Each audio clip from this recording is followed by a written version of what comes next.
আপনারা এখানে দেখতে পাচ্ছেন সূরা ইখলাস দিয়ে ছোট পড়ি হাজির করার আমল, সাবর ইসলামিক মন্ত্র। নিয়ম হলো প্রথমে উজু করে ৩ বার দরুদ শরীফ পাঠ করুন এবং সূরা ইখলাস ১১ বার পড়ে বাম হাতে ফু দিন। এভাবে ২১ দিন রাতে আমল করবে। সাবর মন্ত্র হলো, হে নূরের সৃষ্টি হুরে আইন, হে পরি, হে রুহানি মাখলুক, আল্লাহর হুকুমে আমি তোমাকে ডাক দিলাম আল্লাহর নামে, তুমি হাজির হও, হাজির হও, হাজির হও।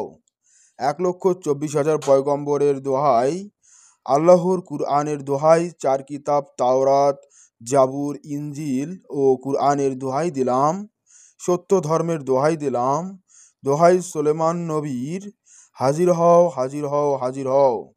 ১০১ বার সূরা ইখলাসের সাথে এই সাবর মন্ত্র পাঠ করুন, ইনশাআল্লাহ পরি হাজির হবে। এরকম আরও আধ্যাত্মিক ভিডিওগুলো দেখতে ইউটিউব চ্যানেল ভিজিট করে সাবস্ক্রাইব করুন, ইজাজত গ্রহণ করুন এবং ফেসবুক বা টিকটক ফলো করে পাশেই থাকুন। ধন্যবাদ।